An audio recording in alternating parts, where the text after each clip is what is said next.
혁명대학교 정보보안공학과의 김준진 교수님께서 발표해 주시겠습니다. 박수로 환영해 주시기 바랍니다.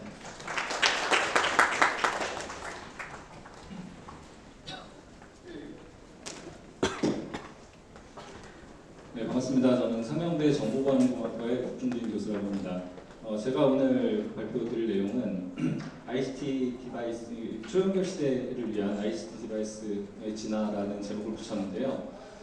현재까지 이제 이 ICT 기술을 배경으로 현재까지 나와 있는 디바이스들, 그리고 거기에 사용된 주요 기술들, 그다음에 이제 그 향후에 대한 좀 간단한 전망들, 그리고 현재 이제 지금까지 좀 이렇게 경험해 보시거나 이렇게 보지 못한 그런 또 새로운 분야에 대해서 몇 가지 사례들을 좀 소개해 드리려고 합니다.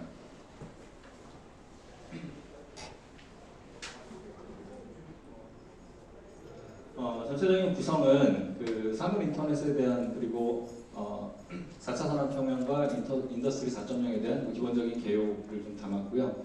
그리고 이제 이때 주로 사용되는 다양한 센서, 그리고 액추에이터 기술들, 그리고 이제 이런 것들을 이제 연결성과 관련해서 여러 가지 이제 그 주요한 네트워크나 또는 미디어에 대한 그런 기술들을 좀 정리를 했고요.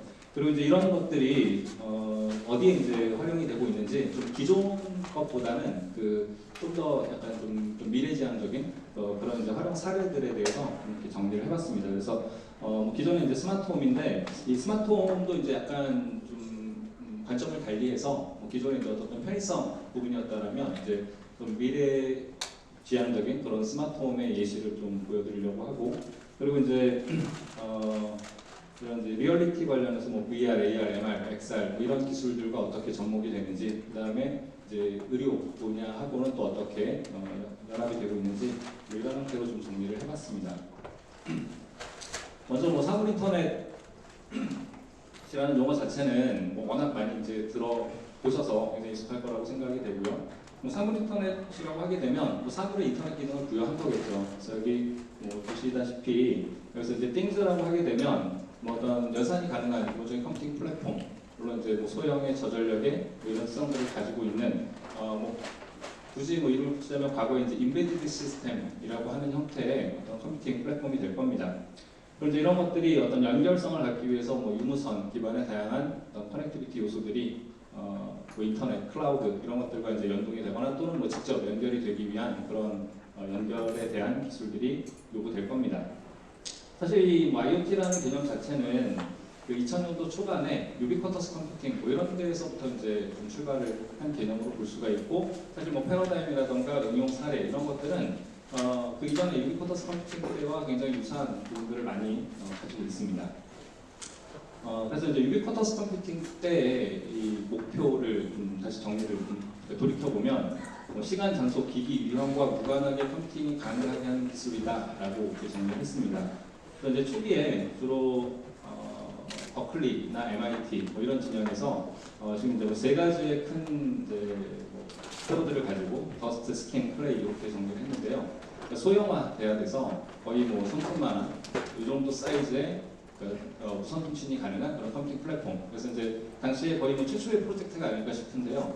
스마트 더스트라는 이름의 프로젝트를 진행을 했습니다. 그래서 소형화된 이런 무선 통신이 가능한 컴퓨팅 플랫폼들을 여기저기 이제 살포를 해서, 예를 들면 철새 도래지의 이런 환경 생태에 대한 관찰이라던가, 아니면 사람이 접근하기 힘든 어떤 열악한 환경에 대한 모니터링 감시, 산불 감시 이런 쪽에 이제 활용을 하려고 했었고요. 그다음에 이제 스킨의 경우에는 여기 이제 OLED를 좀 이렇게 예시를 붙였는데요. 이렇게 이제 플렉서블한 특성을 가지고 있고 어디에나 좀 이렇게 부착이 용이한 이런 특성들. 그리고 이제 플레이의 경우에는 이런 것들이 이제 실제로 어떤 피지컬하게 사람과의 이런 인터랙션이 가능해야 된다. 그래서 기존의 이렇게 이제 데스크탑이나 랩탑 같은 그런 유형의 좀 범용화된 그런 컴퓨터가 아니라 이렇게 어떤 형태로든 좀 조직이 가능한 그런 구성을 크게 이제 세 가지 이런 모토로 유비쿼터스 컴퓨팅이라는 패러다임이 등장을 했었습니다. 자, 그러다가 과거에 이제 인베디드 시스템 기술이 2000년도 초반에 유비쿼터스 컴퓨팅, 즉 무선 통신 기술이 이제 가미된, 그래서 당시 이제 센서 네트워크 이런 이제 개념들이 등장을 했습니다.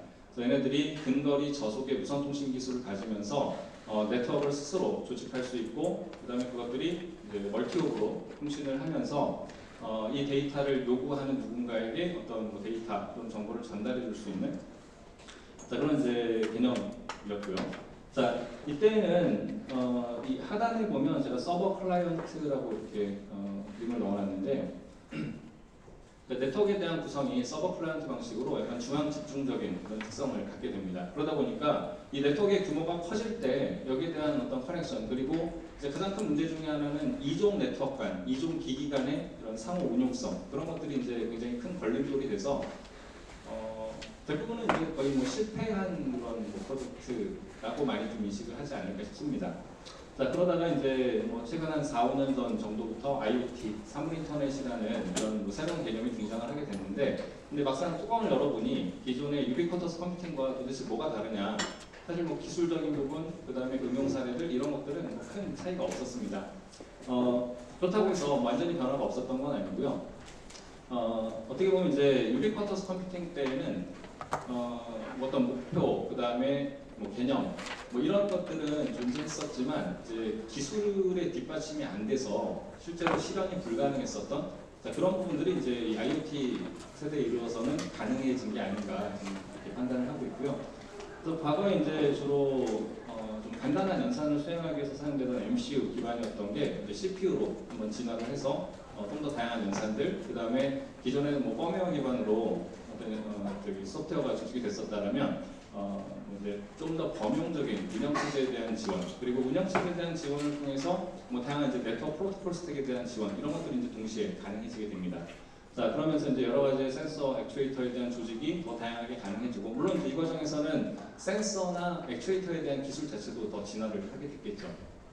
그리고 이제 무선 통신에 대한 부분도 유비쿼터스 때에는 주로 이제 직비, 그러니까 IEEE 802.15.4 표준 기반의 이 직비라는 근거리 저속 프로토콜이 핵심이 됐었는데, 자, 그것만으로는 분명히 이제 한계가 있을 수밖에 없었을 거고요. 그래서 지금 이제 가장 많이 사용되고 있는 와이파이, 블루투스, 직비, 뭐 지웨이브 이런 여러 가지의 이 무선 통신 프로토콜들을 다양하게 지원하는 형태로 진화가 되었습니다. 이런 이제 미디어와 연관해서 프로토콜 진영에서는 이런 이제 여러 가지의 그런 그 네트워크들을 수용할 수 있도록 하기 위해서 뭐 블루투스 진영에서는 뭐 BLE, 메쉬 그리고 좀 더 경량화된 그런 IoT를 위한 프로토콜들로 XMPP, MQTT, 코앱 뭐 이런 형태의 프로토콜들이 등장을 하게 됩니다. 물론 이제 이런 프로토콜만 가지고서는 역시 그 이종 네트워크, 이종 기기 간의 통신에 대해서는 뭐 제한이 따를 수밖에 없다 보니까 이제 OCF나 M2M 이쪽 진영에서는 상호 운용성에 대한 보장을 위한 어떤 퓨전 플랫폼 이런 작업들을 하게 되고 그게 이제 현재 진행 상태인 것 같아요. 아직 상당히 오랜 시간 동안 진행되긴 했지만 아직까지는 그렇게 저변이 널리 확보가 되진 않은 상태로 그러니까 제품의 종류가 많지는 않아서 아직까지는 이 표준이 뭐 널리 확대되어 있지는 않은 상태인 것 같습니다. 자, 이렇게 이제 그 어떤 플랫폼상에서는 이러한 변화가 일어나게 됐고요. 그 다음에 이제 어떤 인프라적인 측면에서는 이런 그 이제 이런 플랫폼들을 통해서 다양한 데이터가 수집이 되고 쌓이게 될 텐데 그런 것들을 이제 보관하기 위한, 저장하기 위한 기술들과 관련해서 뭐 빅데이터 플랫폼 그리고 그런 이제 빅데이터의 어떤 데이터 처리를 위한 뭐 빅쿼리라든가 이런 이제 기술들이 더 진화를 하게 되고. 그다음에 이런 것들을 어디서든 이제 접속해서 뭐 데이터를 주거나 또는 받을 수 있도록 하기 위한 클라우드 기술들. 그래서 뭐 클라우드에서는 뭐 역시 클라우드를 기반으로 데이터를 이렇게 뭐 수집하는 행위도 가능할 거고요. 그다음에 지금은 클라우드의 여러 서비스들 중에 이제 뭐 데이터를 뭐 분석한다거나 예측한다거나 그러한 형태의 서비스를 연결을 해서 그런 데이터를 활용할 수 있는 기술들도 굉장히 뭐 다양하게 확보가 된 상태입니다. 자, 그리고 이제 그런 분석 예측과 관련해서는 이제 AI, 그러니까 딥러닝 기술이 또 같이 결합이 되면서 기존에 하지 못했던, 그러니까 대용량 데이터를 기반으로 이 대량의 어떤 트랜잭션에 대한 처리를 빨리 수행할 수 있는 그런 환경이 갖추어지면서 유비쿼터스 때는 이제 생각만으로 좀 그쳐졌던 부분들이 좀 더 실현 가능한 그런 상태로 진화가 되었다라고 생각을 합니다. IoT 플랫폼이라고 얘기를 하게 되면 단순히 이제 그 디바이스만 가리키는 게 아니라 그 디바이스 그리고 연결과 관련해서 그러니까 커넥티비티 요소를 포함하고 그 다음에 이게 다른 서비스 또는 다른 기기와 또 이렇게 상호작용을 수행하기 위한 이 전체적인 그러니까 인프라스트럭처까지 다 포함해서 IoT 플랫폼이라고 통상적으로 정의를 하고 있고요.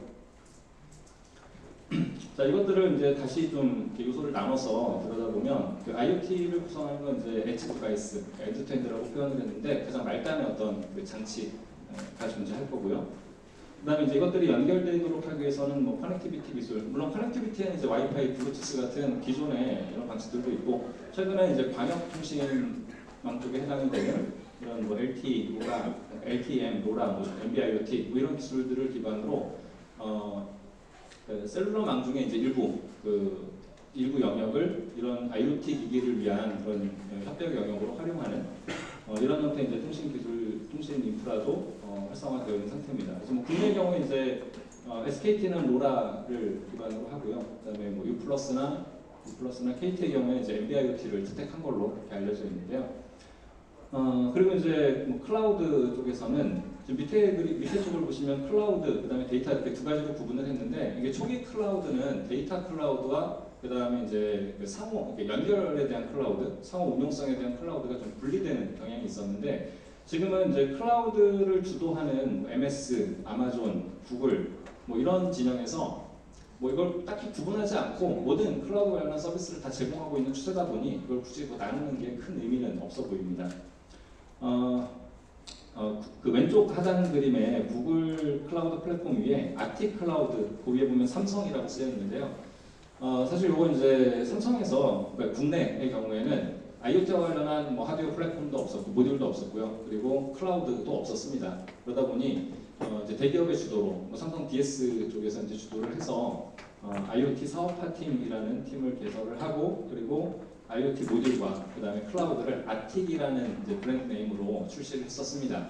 그래서 뭐 모듈도 굉장히 다양하게 개발을 했었고 그 다음에 클라우드도 기존의 다른 뭐 구글이나 아마존과 비교했을 때 그렇고 이렇게 뭐 손색 없는 제 생각에는 뭐 그런 이제 클라우드가 출시가 돼서 굉장히 좀 손쉬운 사용 그리고 사용자 좀 지향적인 그런 이제 클라우드가 도입이 돼서 대신 이제 국내에서도 이런 적용이 좀 확대가 될 수 있겠구나라는 기대를 했었는데 거의 뭐 작년 하반기 정도에 이제 뭐 사업성 이유로 단종을 결정을 했어요. 그래서 서비스도 중단이 되고 모듈에 대한 개발도 지금 단종이 된 상태입니다. 좀 안타까운 부분인데 그러다 보니까 지금은 거의 이제 이런 외산에 대한 의존도가 더 높아질 수밖에 없는 그런 상황이 된 것 같습니다.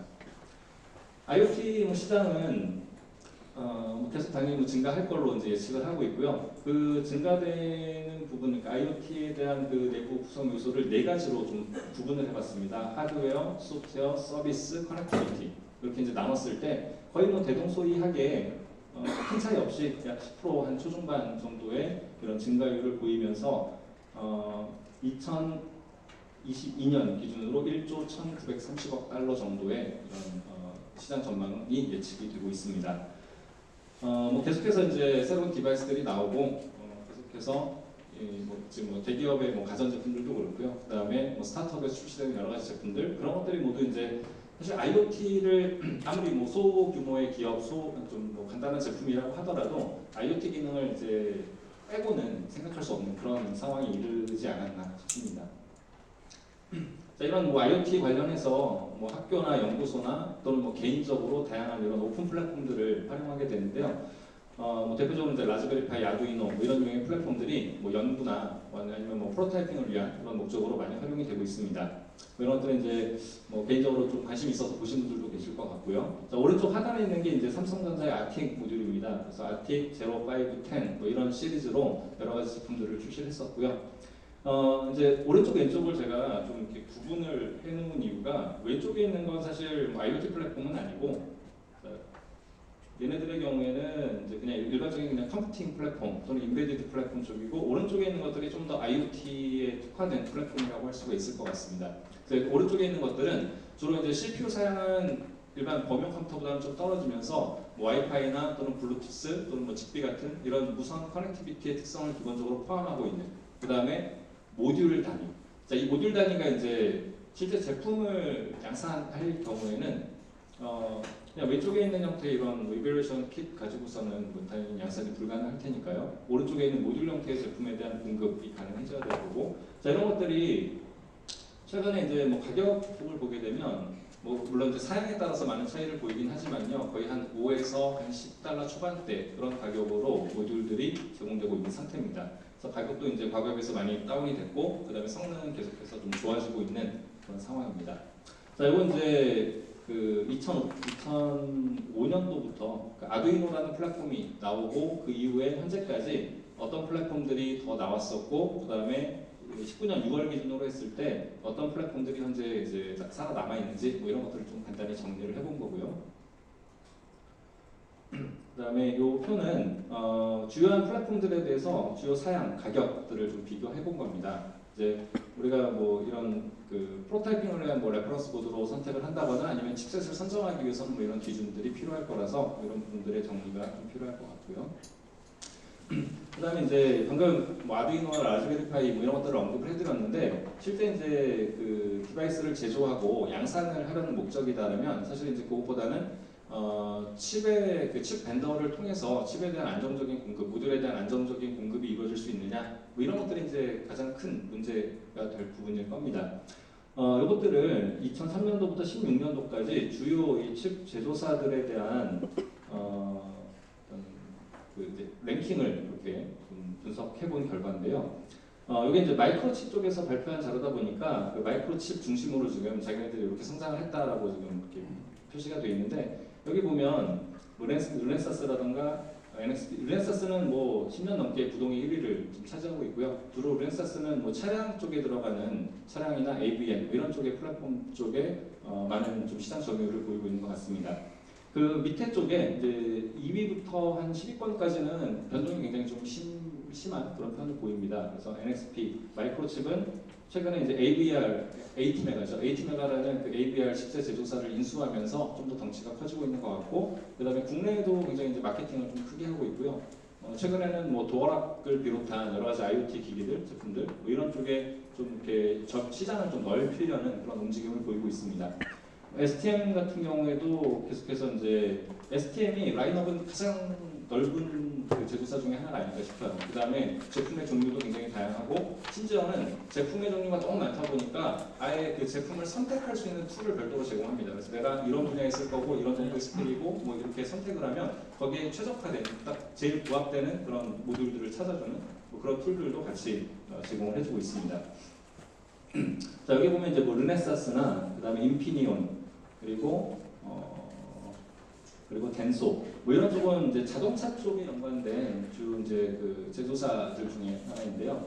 이렇게 이제 최근에 아무래도 이제 그 모빌리티 자율주행이나 또는 커넥티드카 뭐 이런 쪽도 이제 자동차 업계에서는 주요한 관심 분야 중에 하나다 보니까 그쪽에 좀 그 이미 어떤 레퍼런스를 확보하고 있는 업체들이 계속해서 이제 상위권에 좀 랭크가 되어 있는 것 같습니다. 자, 이것들은 이제 뭐 아두이노 그리고 라즈베리 파이 뭐 이런 것들에 대해서 간단히 이제 구조나 개발 환경 뭐 이런 것들을 좀 비교해 보고자 넣은 자료인데, 제가 정리를 하다 보니까 자료가 생각보다 좀 많아져서 좀 스킵할 것들은 간단히 좀 넘기도록 하겠습니다. 인텔에서는 이런 인베디드 쪽 플랫폼, IoT 플랫폼에 이제 진출을 하고자 에디슨이라는 플랫폼을 출시했었습니다. 사실 이전에 이제 뭐 갈릴레오라는 플랫폼이 있었고, 이 에디슨을 좀 주목했던 이유는 거의 뭐 최초의 그 와이파이와 블루투스가 CPU 모듈과 원칩으로 이렇게 SoC로 구성된 그런 플랫폼이었던 것 같아요. 그래서 무선 통신 능력을 갖춘 그런 이제 인베디드 플랫폼이 아마 이 인텔 에디슨이 최초로 기억이 됩니다. 근데 뭐 가격이라던가 그다음에 여러 가지 뭐 버그들, 안정화 이런 것들 때문에 국내에서는 크게 인기를 끌지 못했습니다. 아무튼 뭐 그런 시도는 이제 좀 이렇게 발목할 만한 부분으로 생각이 되고요. 이건 이제 삼성에서 만든 아틱인데요. 아틱의 경우에는 뭐 블루투스 지원 모듈, 직비 지원 모듈, 와이파이 지원 모듈 이렇게 구분해서 따로따로 출시를 했었고요. 그 다음에 이런 것들을 이제 통합적으로 가지고 있는 아틱, 뭐 5, 7, 10 이렇게 약간 이제 고성의, 고사양의 이런 플랫폼들을 별도로 출시를 해서 라인업이 굉장히 이렇게 좀 크게 세 줄기로 이렇게 구분이 되고, 거기서 또 이제 세부 모듈들이 다양하게 출시가 되면서, 그다음에 이제 칩 단위로 모듈 단위로 제품이 나오다 보니까 양산까지도 고려했던 거였거든요. 근데 저는 뭐또 안타까운 부분이지만 이게 잘 되지 않아서 국내에서는 거의 볼 수가 없는 그런 상황이 됐습니다. 자, 이전까지는 이제 기본적인 뭐 인베디드 그다음에 IoT 플랫폼에 대한 간단한 뭐 현황이었고, 재작년 초 정도에 이제 CMU 카네기 멜론에서 이런 신테틱 센서라는 제목으로 학회에서 논문을 통해 발표한 내용입니다. 이 신테틱 센서는 그 왼쪽에 있는 이제 이런 형태로 디바이스를 PCB를 구성을 하고 여기에다가 여러 가지의 센서들을 이렇게 쭉 장착을 했어요. 그 센서 유형을 보면 좀 저가의 뭐 그리드 아이라는 이런 이제 열화상 이미지 센서, 그 다음에 실내 뭐 환경의 측정을 위한 뭐 온습도 조도 센서, 그 다음에 소리를 이제 입력받기 위한 뭐 마이크, 그 다음에 뭐 진동 센서, 가속 센서 뭐 이런 것들이 잔뜩 이렇게 하나의 그런 플랫폼으로 집적이 되어 있습니다. 자, 얘는 이렇게 뒤에 이제 USB 타입으로 커넥터를 구성을 해서, 그러니까 벽에 이제 USB 포트가 있으면 그걸 통해서 바로 이제 상시 전원을 공급할 수 있는 뭐 그런 유형으로 만들겠다, 이런 취지로 이제 구성이 된 거고요. 얘를 이제 합성 센서라고 이렇게 이름을 붙이고 이제 표현을 하고 있는데, 그 센서의 이 명칭을 보면 그냥 일반적인 뭐 센서가 있고, 그다음에 복합 센서가 있고, 그다음에 스마트 센서가 있고요. 그거 제가 뒤에서 다시 한번 차이를 말씀을 드릴 텐데, 그 다음에 얘는 이제 합성 센서라고 표현을 했습니다. 그래서 합성 센서라고 하게 되면 뭐 얘네들이 이제 거의 처음으로 사용한 용어 같은데요. 자, 이 센서 여기 지금 장착이 되어 있는 센서들을 통해서 기본적으로 단편적인 데이터들을 수집을 해요. 근데 이 단편적인 데이터들이 그냥 단편적으로만 해석이 되면 예를 들면 온도 센서다 그럼 온도가 높고 낮다 뭐 그냥 여기서 끝일 텐데, 이 온도하고 예를 들면 습도 정보가 같이 결합이 된다. 그러면 이 해석 방법이 굉장히 많이 또 달라질 수 있을 거거든요.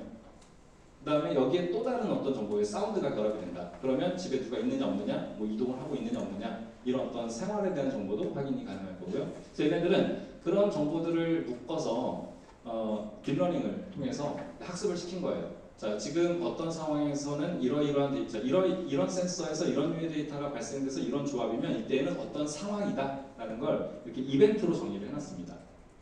그래서 이벤트 뭐 1은 예를 들면 주방에서 어떤 조리기가 켜져 있는 상황, 뭐 이벤트 2는 뭐 출입문이 열려서 누군가 이렇게 뭐 이동이 있는 상황, 이런 식으로 이걸 이제 센서들의 데이터를 조직해서 조합해서 이걸 이벤트로 정의를 해놔요. 그러면 이벤트가 정의가 되면 이벤트라는 건 실내에서 발생할 수 있는 어떤 상황에 해당이 되는 거고요. 그 상황이 발생했을 때 이런 서비스로 연결을 하겠다. 그래서 여기에 대해서 연결되는 서비스까지. 그러면 이제 과거와 달라지는 점이 단순히 센서를 통해서 데이터를 센싱하고 끝나는 게 아니라 여러 유형의 센서들로부터 데이터를 수집하고 그 데이터를 처리하는 거죠. 자, 처리하고 학습을 통해서 거기에 대한 어떤 고차원의 추론까지 가능하게 하는, 자, 이런 형태의 플랫폼을 합성 센서라고 이렇게 명명을 했고요. 하단에 제가 이 주소를 이렇게 URL을 넣어놨는데, 여기 보면 얘네들이 이렇게 만들어서 올린 유튜브 영상 자료가 있어요. 그래서 그걸 보시면 이런 플랫폼을 통해서 어떤 정도의 이제 고차원 추론이 가능하게 할 거냐에 대한 걸 좀 더 정확하게 좀 이해하고 이렇게 보실 수 있을 것 같습니다. 그래서 이런 이제 IoT, 그다음에 센서 기술들은 현재 뭐 이런 형태로 좀 고차원적으로 발전을 하고 있다라는 얘기고요. 얘네들은 이제 이거 가지고 지금 뭐 펀딩, 구글에서 펀딩도 받았고, 그다음에 사업화를 지금 하고 있는 단계로 보입니다. 자, 다음으로 이제 뭐 이런 것들이 기반이 돼서 뭐 4차 산업혁명에 대한 얘기가 이제 빠질 수 없을 것 같은데요. 뭐 4차 산업혁명은 이런 여러 가지의 기반이 되는 기술들이 융합돼서 어떤 새로운 어떤 산업에 대한 패러다임을 구성을 하겠다. 클라우드 슈밥이 뭐 이렇게 정의를 했고요. 그 다음에 이제 인더스트리 4.0이라는 용어가 뭐 함께 이렇게 사용되고 또 혼용이 되는 경우도 있는데, 인더스트리 4.0은 이걸 이제 제조업 쪽에만 좀 국한을 시킨 겁니다. 그래서 제조업과 관련해서 이 전체 제조업에 대한 프로세스, 조직 관리 이런 것들에 대한 어떤 진보된 단계, 그걸 이제 인더스트리 4.0이라고 정의를 하고 있습니다. 그래서 오른쪽 하단의 그림을 보면 이 인더스트리 4.0에서 이제 기반이 되는 건 동그라미 안에 이제 CPPS라고 표현을 했는데요. 이 그냥 CPS라고 하면 사이버 피지컬 시스템을 가리킵니다. 4차 산업혁명의 이 인더스트리 4.0은 그러니까 물리적인 세계, 피지컬하고 그 다음에 가상의 세계, 그러니까 컴퓨팅 세계죠, 사이버. 그래서 두 가지를 서로 매핑을 시키는 거예요. 그래서 이 물리적으로 일어나는 일이 가상의 현실에 투영이 되고, 그 다음에 가상의 현실에서 이 사람은 가상의 현실과 인터랙션을 함으로써 그러한 작용이 물리적으로도 반영이 되게끔 하겠다. 그게 이제 CPS의 기본적인 개념이라고 할 수 있습니다. 자, CPPS라고 하게 되면 사이버 피지컬 프로덕션 시스템입니다. 그래서 그런 것들을 CPS를 기반으로 이걸 제조에 활용을 하겠다. 그리고 그렇기 위해서는 이 스마트 팩토리, 그러니까 단순히 공장만 있는 게 아니라 이 산업 전반에 대한 모든 것들이 다 이렇게 얽히는 거죠. 그래서 뭐 물류, 그다음에 뭐 전력, 전기 뭐 이런 것들이 다 모두 얽히고 그다음에 외부의 서비스와도 이렇게 연결될 수 있는 그런 어떤 플랫폼화된 그런 조직을 만들겠다. 이게 이제 인더스트리 4.0의 핵심적인 개념이라고 할 수 있습니다. 자, 그러기 위해서 필요한 요소 기술들로 뭐 이런 기술 로드맵이 소개가 됐는데요. 뭐 3D 프린팅, 센서, 인공지능, 로보틱스 지금 뭐 대두되고 있는 뭐 주요한 모든 기술들을 다 나열했습니다. 이런 것들이 여기 보면 뭐 활용 사례 정도로 볼 수 있을 것 같은데요. IBM의 왓슨이라든가 구글의 구글 글래스, 그다음에 뭐 이건 이제 그 캡슐 내시경 뭐 이런 제품인데. 그러니까 현재 어떠한 산업 분야의 어떤 제품들과 이러한 기술들이 지금 연관되고 있느냐 그것들을 이렇게 보여주고 있는 그림이고요. 사이버 피지컬 시스템 뭐 방금 간단히 이렇게 언급을 드렸는데 가상 세계와 현실 세계를 통합해서 동기화하겠다. 그리고 이 가상 세계에서 발생한 이 이벤트가 실제 세계에도 반영이 되고 또 그 반대로 그러니까 현실에서 일어나고 있는 일을 내가 원격지에서도 이렇게 모니터링하고 실시간적인 대응이 가능하도록 하겠다. 뭐 그런 취지라고 할 수가 있습니다. 이러한 이제 사이버 피지컬 시스템에 대한 구현 과정에서 이 5C 아키텍처라는 게 이제 MIT에 의해서 이렇게 발표가 됐습니다. 그래서 여기 보면 이제 커넥션 연결이 돼야 되고 그다음에 데이터를 이제 인포메이션으로 컨버전하는 변환 작업이 필요하고 이걸 이제 사이버 세계에 투영시키기 위한 이제 컴퓨팅 기술로 이렇게 표현하기 위한 방법. 그다음에 커그니션 레벨은 이러한 사이버 레벨하고 이제 사람이 어떻게 상호작용을 할 것이냐에 대한 부분입니다. 그래서 상호작용을 하기 위한 커그니션 레벨 그리고 이러한 것들이 이제 예를 들면 스스로 조직되고 운용되고 그다음에 뭔가 예측을 수행하기 위한 그런 이제 컨피그레이션 레벨 이런 식으로 어떤 그 스트럭처를 이렇게 또는 아키텍처를 정의하고 있고요. 이런 아키텍처를 기반으로 이제 뭐 주요하게 언급되는 게 GE의 프레딕스 플랫폼, 그다음에 지멘스의 마인드스피어 이 두 가지가 이제 실제 현재 산업에 적용되고 있는 가장 큰 이런 이제 사이버 피지컬 시스템 또는 이게 이제 사이버 피지컬 시스템이라고도 표현을 하고요, 또는 디지털 트윈이라고 표현을 하기도 해요. 뭐 둘 다 거의 뭐 비슷한 형태로 사용이 되는데, 아무튼 GE의 프레딕스 그리고 이 지멘스타의 마인드스피어 이런 플랫폼들을 통해서 앞에 그 5C 아키텍처하고 완전히 일치하지는 않습니다. 그래서 여기 보면 이제 마인드스피어나 또는 프레딕스 플랫폼은 기본적으로 이제 데이터의 수집, 분석, 그 다음에 연결, 활용 이런 패러다임으로 여기에 대한 아키텍처를 구성을 하고 있고, 그다음 이것들이 그러니까 자사의 것들만 이렇게 컨트롤하는 게 아니라 외부에 얘네들하고 이제 협력업체들하고 어떻게 좀 잘 유기적으로 연계를 시킬 거냐 그런 부분들까지도 고려를 하고 있다는 게 좀 큰 차이점이라고 특징이라고 할 수 있을 것 같습니다.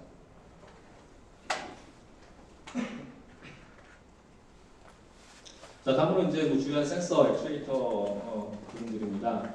뭐 센서는 이제 용도에 따라서 소비 가전이냐, 자동차냐, 의료냐에 따라서 다양한 센서들이 사용이 되고 있는 상태고요. 최근에 이제 뭐 공기질하고 관련해서 여러 가지 이런 공기질 측정을 위한 그런 센서들도 다양하게 등장을 하고 있습니다. 그래서 이제 위에 있는 게 이제 일반적인 센서들을 이렇게 쭉 나열을 해본 거고, 밑에 있는 것들은 이런 센서들이 더 소형화되고, 그다음에 이제 복합적으로 또 디지털화되면서 MEMS라는 기술을 통해서 이 센서들이 기존에 없던 새로운 유형의 센서, 새로운 유형의 데이터 센싱을 가능하게 하는 그런 유형의 센서로 이제 발전을 하게 됩니다. 그래서 밑에 있는 그림은 사람의 그 기능을, 신체 기능을 대체할 수 있는 여러 가지 센서들. 대표적으로 뭐 이제 후각, 그다음에 뭐 미각 이런 것들과 관련한 센서들도 뭐 모든 맛이나 그다음에 모든 냄새는 아니지만 몇 가지에 대해서는 현재 센서들이 개발되고 된 상태고요. 그래서 그런 종류의 센서들이 계속해서 이제 뭐 만들어지고 있는데, 사실 이건 이제 센서 쪽의 시장 현황을 보면 국내가 이 센서에 대한 원천 기술이 굉장히 좀 낮은 그런 편입니다. 그러니까 의존도가 많이 높은 편이죠. 그런 부분들은 뭐 지금 이제 뭐 국가적으로도 거기에 대한 이제 플랜을 가지고 지금 최근에 이제 뭐 일본과의 사태 때문에도 더더욱 이제 이런 쪽에 소재 부품 쪽에 기술력을 강화하기 위한 그런 정책들을 내놓고 있는데, 뭐 그런 부분들을 통해서 좀 더 보완이 되면 좋지 않을까 생각을 하고 있고요. 자, 이런 이제 IoT 또는 이제 4차 산업혁명에 활용될 수 있는 여러 가지 센서들 이런 것들이 과거에는 그냥 이제 단편적인 센서들 위주였다라면 그런 것들이 이제 조직이 되면서 센서들이 이렇게 이제 소형화된 센서들, 그 다음에 이제 이 센서의 집적 능력이 향상되면서 소형화가 가능해지고, 그 다음에 디지털 센서로 발전을 하고 이게 이제 스마트 센서 이런 형태로. 여기서 이제 뭐 복합 센서는 지금 빠져 있는데요. 그냥 복합 센서라고 하게 되면 이 단편적인 디스크리트한 센서들이 여러 개가 뭐 결합되는 형태, 이 정도로 좀 볼 수 있을 것 같아요. 여기 이제 스마트 센서라고 하게 되면 예를 들면 센서를 통해서 수집되는 데이터들은 이제 이 신호 처리가 필요할 수 있습니다. 특히 뭐 아날로그 센서들이라면 이런 신호 처리가 기본적으로 필요할 텐데 그게 과거에는 이제 DSP 같은 칩을 통해서 신호 처리 과정이 있었을 텐데 그런 것들이 이제 스마트 센서에서는 이런 이제 신호 처리에 대한 그런 어떤 소프트웨어적인 기능들까지 어느 정도 포함을 하고 있는 거고요. 자, 그게 이제 여기에 이제 기존의 복합 센서에 이런 소프트웨어적인 기능이 추가돼서 이제 스마트 센서가 되고 이 스마트 센서에 AI 기술, 그다음에 더 이제 진보된 소프트웨어 기술 이런 것들이 결합되면서 아까 앞에 나왔던 합성 센서, 신생 센서 이런 형태로 이제 진화가 되는 걸로 이렇게 좀 정리를 하고 있습니다. 자, 이런 센서들은 여러 가지 어떤 통신 방식, 만약에 산업 분야에서 사용이 된다면 이런 통신 방식하고 센서의 유형 그리고 이 센서들과 연결돼서 이렇게 데이터를 수집하거나 또는 제어가 일어날 수 있는 그런 대상들, 그러니까 제품들이 되겠죠. 뭐 이런 형태의 구성이 이루어질 거다라는 거고요. 이런 것들이 이제 2040년까지 그러니까 과거로부터 이런 퍼스널 컴퓨터가 도입이 되고 그 다음에 여러 가지 유형의 이 가전 또는 전자 제품들이 나오면서 다양한 센서들이 결합이 됐었는데 이게 이제 현재는 한 요 정도 단계까지 지금 와 있는 걸로 보입니다. 앞서 뭐 드론 얘기도 있었지만 이런 쪽에 계속 이렇게 센서들은 다양하게 이제 활용이 돼 나가고 있는 상태고요. 뭐 지금 요걸만 봤을 때는 지금 최종 목적지가 이 텔레키네시스 이 염력이죠. 그러니까 사람의 생각으로 뭔가를 제어할 수 있는. 자, 이것도 지금 뭐 MIT 미디어랩이나 이런 쪽에서 뭐 이전부터 연구가 돼서 뇌파를 읽어서 어떤 뭐 액션을 할 수 있는 뭐 그런 연구들이 다양하게 시도되고 있는 상태입니다. 그렇게 뭐 여러 가지 산업 분야의 이런 MEMS 그리고 센서 기술들이 접목이 계속해 나가게 될 거고요. 자, 이런 센서는 특히 여기 이제 시장 전망치를 보면 2023년도에 IoT 분야가 거의 뭐 폭발적으로 이렇게 증가가 될 것으로 이렇게 전망이 되고 있는 상황입니다. 자, 이 센서 쪽에서는 크게 아마 세 가지 트랙 정도로 보입니다. 플렉서블 센서하고요, 그다음에 패브릭 센서, 그리고 이제 프린티드 센서 이렇게 이제 세 가지로 좀 볼 수 있을 것 같은데, 그러니까 기존의 센서들처럼 이제 어떤 고체의 딱딱한 형태가 아니라 좀 이렇게 이제 유기적으로 그러니까 이렇게 변형이 가능한 그런 유형의 이제 플렉서블 센서가 다양한 소자들을 기반으로 이렇게 만들어지고 있는 연구가 되고 있는 상태고요. 물론 이 중에 이제 상용화가 된 기술도 있고 아직 그냥 개발 중인 그런 단계의 기술들도 있습니다. 자, 이건 이제 패브릭 센서인데요. 이 섬유에 전도성 고분자 잉크라는 걸 사용해서 섬유 안에 이제 삽입을 하는 거죠. 그래서 여기 이제 도포를 하고 그 다음에 경화시키는 그런 과정을 통해서 섬유에 이제 센서를 삽입을 합니다. 그럼 나중에 이제 예를 들면 섬유가 뭐 피부에 닿았다거나 이랬을 때 온도의 변화에 따라서 체온에 따라서 여기에 대한 어떤 전도율의 변화 이런 것들이 발생을 하게 돼요. 자, 그래서 이제 이런 이제 섬유에 탑재할 수 있는 이런 유형의 패브릭 센서, 이게 이제 센서 쪽 진영에서는 지금 큰 이슈 중에 하나로 보이고요. 이 그림은 그 구미에 전자정보기술원이라는 연구소가 있는데요. 거기에서 이제 이 패브릭 센서를 개발을 하고 그다음에 실제로 이렇게 테스트를 해본 뭐 그런 사례에 대해서 소개가 되어 있습니다. 이런 형태의 새로운 센서가 만들어지게 되면 뭐 상용화를 위해서는 이 리니어리티가 얼마나 보장이 되느냐. 항상 이렇게 선형성을 가지고 어떤 변화가 발생을 해야 걔가 어떤 성분적으로의 가치가 있게 될 겁니다. 그래서 그런 부분이 지금 여기 뭐 수치상으로는 99.8% 그러니까 굉장히 높은 그런 리니어리티를 보이고 있습니다. 그래서 이렇게 이제 개발이 됐고 실제로 이게 상용화된 제품이 있긴 해요. 그러니까 데일밴드 다 아실 텐데 데일밴드 안에 보면 거즈가 천음돼 있잖아요. 거기에 이제 이런 센서, 패브릭 센서를 넣어서 그러니까 피부의 이 온도를 측정을 하는 거죠. 그래서 단순히 부착하면 그냥 피만 이렇게 멈추게 지혈하는 게 아니라 사람의 그 환부의 체온을 읽어가지고 현재 뭐 어떤 상태를 알려주고 그다음에 뭔가 조치를 할 수 있는 그런 유형의 제품도 국내 스타트업을 통해서 개발이 되어 있기도 합니다. 자, 다음으로 이제 뭐 커넥티비티 쪽인데요. 제가 빨리 한다고 한 것 같은데 지금 시간이 좀 여의치가 않아서 이건 좀 빨리 넘어가야 될 것 같습니다. 자, 이제 뭐 연결성을 위해서는 다양한 네트워크, 그러니까 매체에 대한 기술, 표준, 그리고 뭐 통신 프로토콜에 대한 기술 이런 것들이 이제 다 결합이 되어야 할 겁니다. 통신을 위해서는 이제 뭐 매체상에서는 뭐 이더넷, 와이파이, 블루투스, 뭐 적외선, RF, NFC 이런 다양한 매체들이 있을 거고요. 그다음에 이것들에 따라서 다양한 이제 각각의 표준 기술 표준이 존재할 겁니다. 자, 그리고 이제 그런 미디어에 대한 부분을 넘어서면 그 위에는 약간 이제 좀 추상화된 그런 쪽에서 뭐 전송을 어떻게 할 거냐, 네트워크를 어떻게 조직할 거냐 뭐 이런 부분들에 대해서 정리가 되어야 할 거예요. 그래서 이게 이제 ISO에서는 OSI 7레이어라는 이런 표준 모델을 만들어서 정의를 하고 있고 주로 이제 그보다 좀 더 실제적 표준인 TCP/IP에서는 이 7개의 계층을 5개 계층으로 축약해서 오른쪽에 있는 뭐 5개로 표현하기도 하고 4계층으로 표현하기도 하는데요. 이렇게 축약된 이런 계층으로 표현을 합니다. 자, 여기 이제 가장 베이스가 되는 부분일 거고요. 그런데 이제 IoT를 위한 제품, 그리고 IoT를 위한 프로토콜들 이런 것들이 이제 도입이 되게 되면서 기존의 이런 TCP/IP 또는 OSI 7레이어하고의 이런 대응 관계를 좀 따져봐야 되는 상황이 생길 수도 있을 거고, 그래서 이제 그런 것들을 예를 들면 지금 IoT 쪽에 뭐 직비라든가 또는 M2M, OCF 뭐 이런 이제 진영들 하고 그다음에 뭐 데이터 전송과 관련해서 이제 HTTP나 코앱, MQTT 뭐 이런 유형의 프로토콜들, 표준 프로토콜들이 OSI 7레이어하고 이제 매핑을 시켰을 때 어느 계층에 해당이 되느냐 그리고 여기에 대해서 각각의 이런 표준을 담당하는 그 표준 기관들은 어디냐 그것들을 이렇게 좀 대응을 시켜본 겁니다. 자, 여기 보면 그 IEEE의 P413이라고 되어 있는데 이게 제가 아까 체크를 해보니까 이게 오타예요. 2413입니다. 413이 아니고 2413입니다. 그래서 이제 사물 인터넷의 그 프로토콜 조직에 대한 그런 이제 표준으로 제정이 되어 있는데요. P2413입니다. 참고를 하시고요. 자, 그 다음에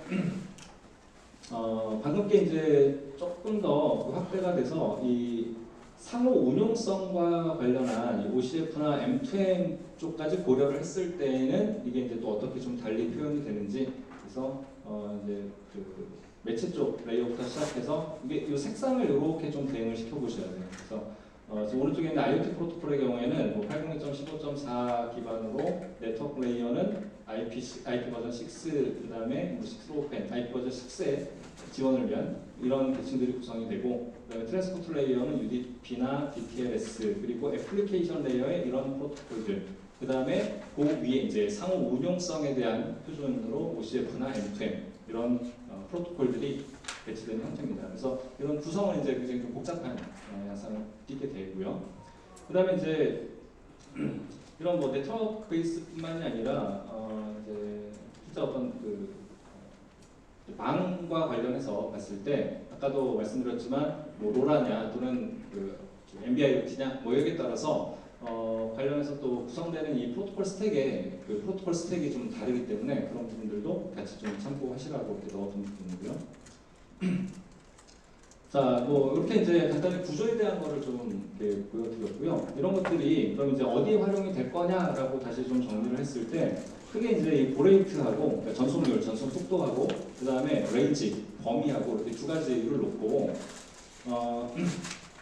이 오른쪽부터 보시면 그러니까 광대역이죠. 웬의 경우에는 이제 고속의 데이터 통신이 필요한 영역이라면 뭐 4G, 5G 이런 셀룰러망이 필요할 겁니다. 근데 만약에 광대역이긴 한데 데이터 레이시 낮아도 된다. 그렇다면 이제 IoT를 위한 시리폭스나 로라, NB-IoT 이런 것들이 이제 적용이 될 수 있을 거고요. 그다음에 데이터 레이스는 높지만 협대역이다. 퍼스널 에어리어 네트워크입니다. 협대역 이런 이제 범위가 적을 때에는 이제 와이파이나 또는 블루투스 같은 이런 매체가 선택이 될 수 있을 거고, 그 다음에 더 이제 데이터도 간헐적으로 이동을 하고, 그 다음에 범위도 작다. 그러면 이제 뭐 직비라던가 또는 기타 이런 이제 과거 센서 네트워크 뭐 이런 쪽으로 사용됐던 이런 네트워크 기술들이 활용될 수 있을 겁니다. 옆에 이제 표에는 그 각각의 그 방식별로 뭐 레인지나 그다음에 데이터 레이시나 이런 것들을 정리를 해 놓은 거고요. 자, 이것도 마찬가지입니다. 뭐 가격이라던가 그 모듈당 단가, 그다음에 예를 들면 이제 그 배터리로 동작을 할 경우에 수명은 뭐 얼마나 되느냐 뭐 이런 것들을 좀 비교를 해 놓은 거고요.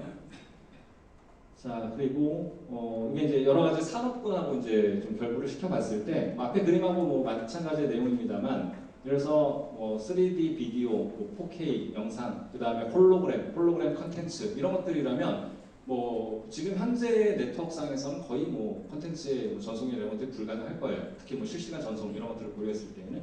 그래서 이제 그런 쪽에서는 이런 그 광대역의 그러니까 5G 통신망 이런 것들이 뭐 거의 필수적으로 필요한 요소가 될 거고요.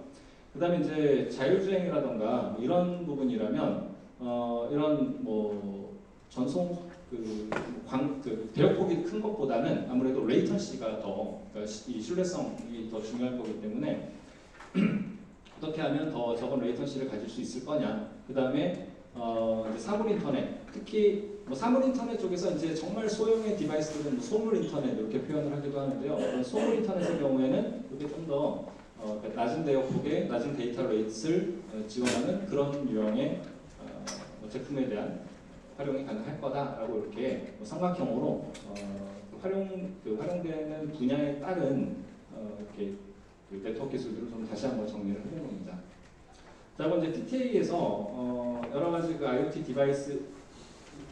디바이스들과 그 다음에 얘네들이 활용되는 뭐 서비스들, 그리고 그 중간에 있는 이제 네트워크 관련한 요소들, 이런 것들이 서로 어떠한 연관성을 가지면서 동작을 하게 되는지, 뭐 온도 조절기가 있다. 그럼 온도 조절기는 뭐 집안의 온도를 조절하기 위한 목적으로 사용이 될 겁니다. 그래서 얘네들은 뭐 이런 이제 뭐 3G나 4G나 또는 기타 여러 가지 이런 네트워크 그 미디어를 통해서 매체를 통해서 연결이 될 거고, 자, 이런 것들이 이제 이런 온도 조절기와 집안에 있는 실제 그 뭐 보일러나 또는 냉난방기 이런 것들이 이기종, 그러니까 서로 다른 제조사의 이종의 제품이고 그러다 보니 서로 다른 네트워크 프로토콜 매체를 사용하게 될 거예요. 그래서 그런 부분들에 대해서는 상호 운용성을 위해서 아까 말씀드린 OCF라든가 M2M 같은 그런 상호 운용성을 보장하기 위한 플랫폼들이 함께 이렇게 활용이 되어야 한다라는 걸 나타내는 뭐 TTA에서 뭐 이런 형태로 이제 어떤 커뮤니케이션이 이루어져야 한다라는 걸 표현을 했고요. 자, 이런 이제 IoT 뭐 제품들 이런 것들은 이제 클라우드 환경으로 넘어가면서, 자, 앞서 말씀드린 상호 운용성에 대한 표준 OCF나 M2M은 이 모든 디바이스들이 공통의 프로토콜을 가지고 그러니까 서로 뭐 제조사나 제품의 유형이 다르더라도 그런 어떤 프로퍼티를 표준화시켜서 나중에 상호 운용성을 이제 갖도록 하자라는 취지에서 만들어진 건데, 근데 이제 이것과는 또 한편으로 이제 클라우드를 주도하는 MS나 구글, 아마존에서는 클라우드에서 이러한 생태계를 만들고 디바이스들 간의 협업을 수행하기 위한 그런 이제 플랫폼을 조직을 하고 서비스를 하고 있어요. 그래서 둘은 약간 대립되는 좀 관계를 갖는 양상을 보입니다. 그래서 이제 어떤 경우에는 그냥 예를 들면 뭐 MS 애저라든가 또는 아마존의 AWS IoT 이런 플랫폼이 제공하는 서비스들을 간단하게 서로 연결을 시키면 내가 원하는 디바이스들을 클라우드에 연결을 시키고 그 다음에 이 클라우드에 등록된 디바이스를 내가 원하는 어떤 다른 기기에서 쉽게 모니터링하고 제어하고, 또는 더 필요하다면 그러한 디바이스들에서 발생되는 데이터를 얘네 클라우드에 또 다른 뭐 빅데이터 처리를 위한 다른 서비스하고 연결시켜서 데이터를 쌓고, 그 다음에 뭐 더 이제 분석이 필요하다 그런 걔네들이 제공하는 또 다른 이제 분석을 위한 어떤 딥러닝 플랫폼들을 또 결합을 시키면 뭔가 내가 원하는 이런 뭐 기능이 있을 때 내가 직접 다 이걸 개발하고 구현하지 않아도 얘네들이 제공하는 서비스들만 간단히 이렇게 연결을 시키는 형태로 쉽게 뭐 제품이나 또는 어떤 서비스를 개발하는 이런 개발이 가능해집니다. 그래서 최근에 이런 클라우드의 활용도는 굉장히 높아지고 있는 뭐 상황일 수밖에 없고, 아마 한동안은 클라우드하고 그 다음에 표준 진영하고 계속해서 좀 경쟁을 하게 되는 그런 구도를 보일 것 같습니다. 다음에 이제 뭐 이런 클라우드 기술을 기반으로 이 스마트홈에 대한 거기에 이런 형태로 구성이 될 수 있다. 그래서 이제 AI 스피커를 통해서 어떤 음성으로 명령을 전달받았을 때 이걸 어떻게 해석해서 실제 디바이스에 대한 뭐 제어를 수행할지 이런 것들에 대한 간단한 이제 약간 구현 사례를 좀 이렇게 적어보고요. 자, 근데 이제 스마트홈이 그러니까 지금까지는 굉장히 편의성 중심입니다. 지금 현재 시장에 나와 있는 제품들도 그렇고, 그러니까 있어도 그만 없어도 그만. 예를 들면 공기청정기가 하나는 IoT 기능이 있고 하나는 없어요. 그랬을 때 가격 차이가 뭐 한 1, 20만 원이 생긴다. 그러면 이제 고민을 하게 되겠죠, 소비자는. 그때 IoT 기능이 뭐 더 좋아 보이고 더 많은 기능을 제공할 것 같으니까 사지만 막상 사놓고 쓰지 않는. 그러니까 처음에는 신기하고 뭐 이러니까 이제 재미삼아 쓰는데 이후에 활용도는 굉장히 크게 떨어지는 그런 경향을 좀 갖게 돼요. 그래서 제가 재작년에 그 산업부에 그 IoT 가전 신사업 뭐 이런 과제 이제 기획을 좀 하면서 스마트홈이 더 이상 이제 편의성 중심으로 가는 건 크게 의미가 없는 것 같다. 왜냐하면 이 편의성 중심으로 가는 순간 일단 소비자의 계층은 어떻게 보면 중산층 이상. 그러니까 집에 굉장히 제어가 필요한 가전기기들이 막 집도 넓어야 되고 그래야 제품들도 많을 거고요.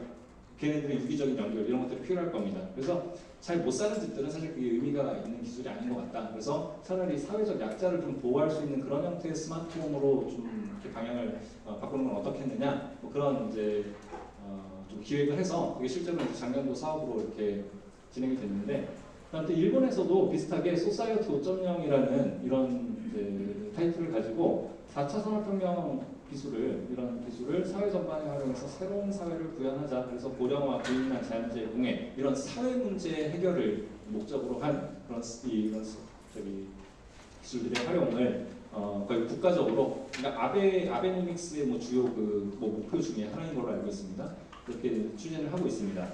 뭐 이것과는 다르게 저희의 경우에는 좀 전에 말씀드린 이제 몇 개 연구소들 그리고 뭐 학교들 그다음에 U+까지 이제 연합을 해서 스마트 케어링 홈 서비스라는 이런 주제로 이런 사회적 약자를 좀 돌볼 수 있는 그런 스마트홈 기술을 기획했습니다. 여기서는 이제 신체적 한계, 그다음에 뭐 정서적 고립, 그리고 인지적 제한 이런 것들을 가지고 있는 뭐 이제 고령자라든가 아니면 장애인이라든가 뭐 독거노인 뭐 이런 이제 어떤 사회적 보호가 필요한 그런 이제 사람들을 대상으로 해서 현재 국내에서 발생하고 있는 사회적인 이슈들, 그러니까 뭐 독거노인의 자살률이라든가 그다음에 어떤 1인 가구 청년들의 어떤 사회적 고립 뭐 이런 문제들을 좀 해결해 보자라는 취지로 기획을 했었는데 사실 과정에 선정은 안 됐어요. 그래서 아무튼 이후에도 다시 좀 이렇게 추진을 하려는 계획을 가지고 있고요. 그다음에 이게 이제 이거는 이제 프리모라는 이름으로 연세대학교의 그 HSCI 랩에서 아까 그 이제 신색 센서하고 좀 비슷한 그런 형태로 집에다가 이런 이제 모형으로 여기 몇 개 센서가 초음파 센서, 마이크 센서 이런 것들이 설치되어 있습니다. 이게 뭘 하는 거냐면 1인 가구, 청년 1인 가구에 대한 그런 사회적 고립에 대한 문제를 해결하자라는 취지로 만들어진 건데요. 그래서 약간 SNS 기능을 포함을 하고 있어요. 그래서 나와 연결되어 있는 내 친구 집에도 이게 있으면, 그래서 내가 집에서 뭐 냉장고 문을 열고 뭐 조리를 한다거나 아니면 뭐 퇴근하고 집에 들어왔을 때 이런 사운드를 캐치해서 트레이닝을 시켜서 이벤트로 이렇게 분석을 합니다. 이벤트를 정해요. 그러면 어떤 이벤트가 발생을 하면 그걸 내 친구한테 이렇게 전해주는 거예요. 누구네 집에 냉장고 문이 열렸네. 뭐 뭘 먹을 건가 봐. 이런 식으로 전달을 해주는 거예요. 마치 내 옆에 내 주위에 사람이 있는 것처럼. 그래서 사회적 고립을 좀 이렇게 끊겠다라는 그런 취지에서 이런 연구를 수행하기도 했고, 또 이제 당시에는 뭐 베스트 페이퍼들을 받을 만큼 굉장히 좀 각광을 받기도 했습니다. 자, 뭐 또 다른 편으로 이제 리얼리티 기술, 뭐 계속 VR, AR, MR, XR 이런 식으로 진화가 되면서 요구하는 기술들이 과거에는 그냥 단순히 영상 처리, 그다음에 뭐 제어였다라면 이런 것들이 이제 인공지능, 그러니까 머신러닝, 딥러닝, 그다음에 빅데이터, 그다음에 이걸 기반으로 하는 객체 인식 이런 형태로 이제 발전이 되게 되고, 그러다 보니까 더 많은 연산이 필요하게 되고 더 많은 데이터 처리가 필요하게 될 겁니다. 그리고 컨텐츠도 이제 홀로그램 같은 그런 이제 정말 대용량의 데이터로 표현이 되는 그런 컨텐츠가 나오면서 기존의 이제 기술로는 좀 한계가 있는 그런 부분들이 분명히 생길 거고, 그 다음에 이제 더 나아가서는 AR 클라우드, 그 다음에 이건 휴먼 증강이라고 하는데요. 사람의 어떤 기능, 이 신체 능력을 더 증대시킬 수 있는 그런 기술들, 그 다음에 어떤 환경에 대한 어떤 그 앰비언트 인텔리전스라는 건 이제 센서가 이렇게 드러내지 않고 여기저기 뭐 숨어 있으면서 그걸 통해서 여러 가지 정보를 좀 얻을 수 있는, 그러니까 분석, 추론, 예측하기 위한 그런 어떤 센싱 기술을 가리킵니다. 이런 형태로 이제 진화가 되고 여기에 대한 디바이스들이 만들어지고, 자, 여기 이제 디바이스는 크게 HMG 타입의 경우 이제 C 클로즈 타입과 뭐 C 스브 타입 이렇게 이제 구분이 될 수 있는데요. 자, 이 C 스브 타입은 뭐 MS 홀로렌즈라던가 그다음에 구글 글래스가 대표적일 겁니다. 근데 사실 얘네들이 이 FOV에 대한 문제, 그래서 이게 딱 초점을 맞추지 못하면 영상이 제대로 안 보이는 문제가 생겨요. 그다음에 영상의 해상도도 굉장히 떨어지고요. 그러다 보니까 상용화가 좀 더뎌지는 문제가 있었는데, 그 국내 업체 중에, 국내 스타트업 중에 이제 레티널이라는 업체가 있습니다.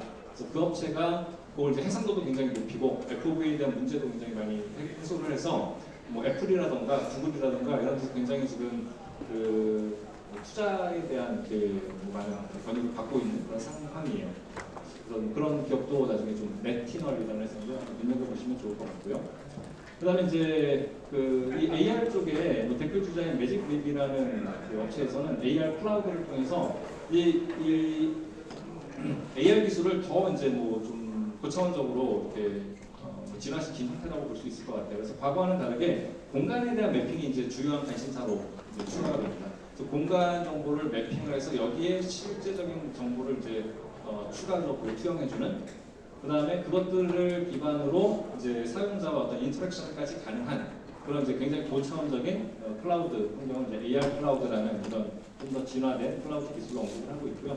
거기에 대한 앞에 다시 한번 보시면 이게 이제 그 하이프 사이클을 이렇게 정리하는 건데, 현재 2019년도에 보면 여기 이제 뭐 AR 클라우드, 여기 보면 이제 AR 18년도 19년도에 AR 클라우드 같은 그러한 기술이 추가적으로 이렇게 등장하고 있는 걸 볼 수가 있습니다.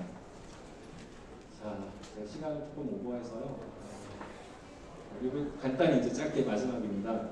자, 이게 이제 지금 현재 또 주요한 관심 분야 중에 하나는 디지털 헬스케어고요. 이게 이제 디지털 헬스케어라고 하게 되면 그냥 어떤 그 사람의 신체적인 정보에 대해서 측정하고 그다음에 통합 분석해주는, 여기서 그쳤다라면 이제 디지털 세라피라고 하게 되면 얘는 디지털 헬스케어 플러스 치료에 대한 목적을 포함하고 있습니다. 그래서 치료. 자, 이 치료가 다시 이제 어떤 기기를 통해서 치료가 이루어지느냐, 아니면 그게 완전히 순수한 소프트웨어를 통해서 치유가 되느냐, 여기에 따라서 소프트웨어적으로만 치유가 가능한 그런 유형의 기술을 SAMD, SAMD라고 이렇게 표현을 해요. 이게 이제 왜 이걸 굳이 여기 언급했냐면요, 이 SAMD가 FDA 승인을 이제 받을 수가 있어요.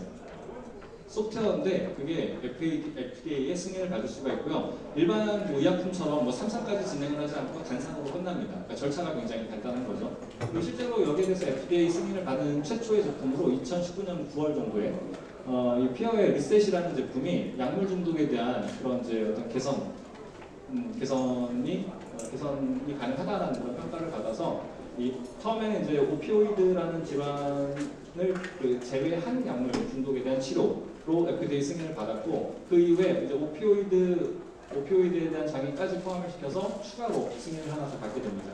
그래서 이런 제품들이 등장을 하게 됐고, 실제로 앱스토어에 보면 이 소프트웨어가 다운이 돼요. 그리고 이 얘기는 의사가 이걸 처방을 할 수 있다는 얘기예요.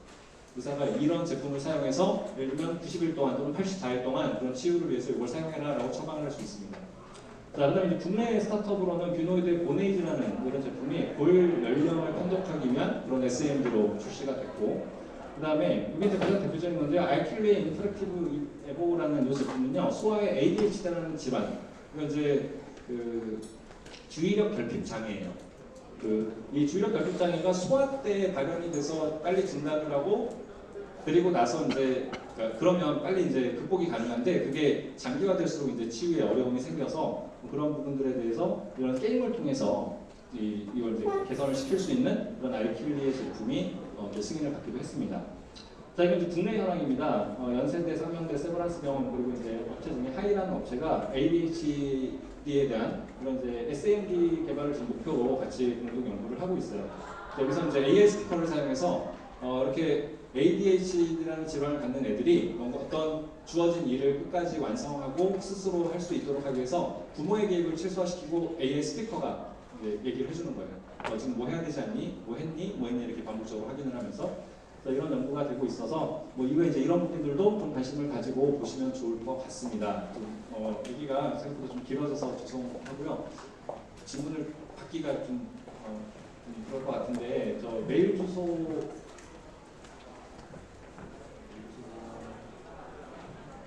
빠졌는데, 네, 저희 학교 홈페이지에 들어가 보시면 메일 주소가 있습니다. 그래서 이메일로 이후에 혹시 더 궁금하신 사항이 있거나 하면 메일로 문의를 주시면 그분 답변을 추가로 드릴 수 있도록 하겠습니다.